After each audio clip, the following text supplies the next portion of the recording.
ছেলেবেলার নেমন্তন্ন বাড়ির কথা মনে পড়ে। হইচই, চিৎকার, ভিড়। পাতা পড়েছে সার সার। একপাশে লম্বা কালো এক পিস তেল চপচপে বেগুন ভাজা, তার পাশেই এক চিলতে শাক ভাজা, কালচে সবুজ, ভেতরে টুকরো বাদাম, ওপরে পোস্ত। কলাপাতার ডান দিকের কোণে ধবধবে নুন, পাশে টুকরো পাতিলেবু, চাটাইয়ের আসন, মাটির এই উল্টে গেল ভাঁড়। একটা বাচ্চা বসতে গিয়ে পায়ের গুঁতোয় সত্যিই ভাঁড় উল্টালো। অমনি রে রে হই হই, সামালকে সামালকে, জল আসছে জল আসছে।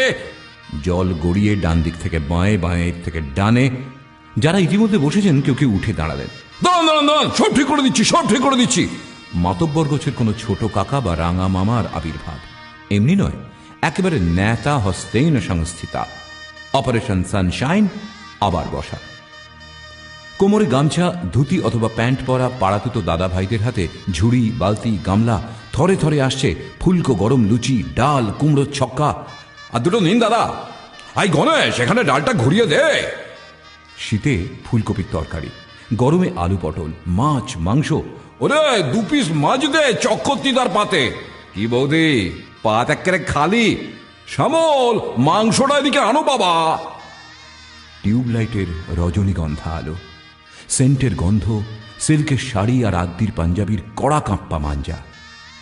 কি খবর বড়দা, কতদিন পর দেখা হলো। আর ভায়া, বয়স তো হলো, শরীরটা তেমন জুতের নয়, বুঝলে। ইতিমধ্যে দোরগোড়ায় হইচই। বর এসেছে, বর এসেছে। মেয়েদের হুল্লোড়, সমবেত উলু, শাঁখ, মাইকে বিসমিল্লাহ সানাই, ছুটোছুটি। কাকিমা, জেঠিমা, বৌদি, জামাইবাবু, পিসেমশাই, রতনদা, ফটিক কাকা। চোটে খুঁজে পাচ্ছেন না বিধান স্যার। স্কুলের দাপুটে মাস্টার বিয়ে বাড়িতে কায়দায় পেয়ে কোনো উঁচাটে ছাত্র তাকে টাইট দিল বোধহয়। স্যারের বিপন্ন মুখ। মেয়ের বাবা প্রায় পরাজিত সৈনিকের মতো মুখে একটা সিনথেটিক হাসি ঝুলিয়ে ঘুরছেন আর মধ্যে মধ্যে রেগে উঠছেন। কি কি কি হলোটা কি? এখনো শরবতটা হলো না। কি যে সব করে এরা। পাড়ার চেনা পাগল সবাই যাকে জগাই বলে চেনে, আজ সেও এসেছে। নিমন্ত্রিতদের ভিড়ে মিলে মিশে দিব্যি বসে গেছে পাত পেড়ে। পরিবেশনকারী পাড়ার এক ছোকরা তার পাতে এক রাশ রসগোল্লা ঢেলে দিল, একেবারে বালতি উপুড় করে। খা শালা খা। জগাই অবোধ শিশুর মতো হাসে, তারপর রসগোল্লা গিলতে থাকে, গোগ্রাসে গিলতে থাকে পাত ভর্তি রসগোল্লা। খাক খাক, জ্যাঠামশাই বললেন। আহা, আমাদের মিহির ডাক্তারের ছেলে গো। বাপটা অকালে বলল, মা তো কবেই গিয়েছে, ছেলেটা জম্মা বোধি অমন পাগল। খাক খাক, বর বউয়ের কল্যাণ হবে। ছেলেবেলার সেই নেমন্তন্ন বাড়ি খুব মনে পড়ে। আমার তো বাবা ছিল না। একা বিধবা মা কত চোখের জল, কত কষ্ট, কত লাঞ্ছনার অন্ধকার পেরিয়ে আমাকে মানুষ করেছেন। নেমন্তন্ন হতো আমাদেরও, মা কোথাও যেত না। পাড়ার বাদল কাকুর মেয়ের বিয়ে। একটা 7.5 টাকার কপালকুণ্ডলা হাতে নিয়ে গেছি বিয়ে বাড়ি। মনে মনে খুব লোভ হচ্ছে, কত কি খাবো আজ।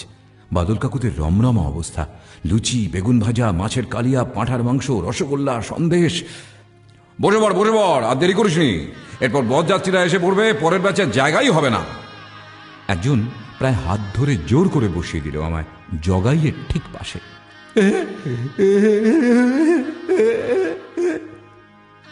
জগাই আমাকে দেখে হাসল, অদ্ভুত হাসি।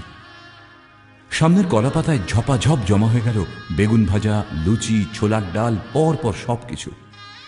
বাদল কাকু এসে বললেন, বসেছিস বলা, ভালো করেছিস, খেয়ে নে পেট পুরে।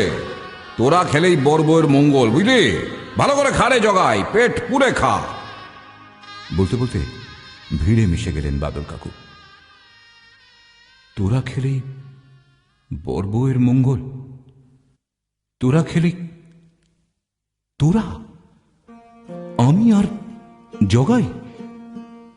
আমি তো জগাইয়ের মতো পাগল নই। তবে পাত ছেড়ে উঠে পড়লাম।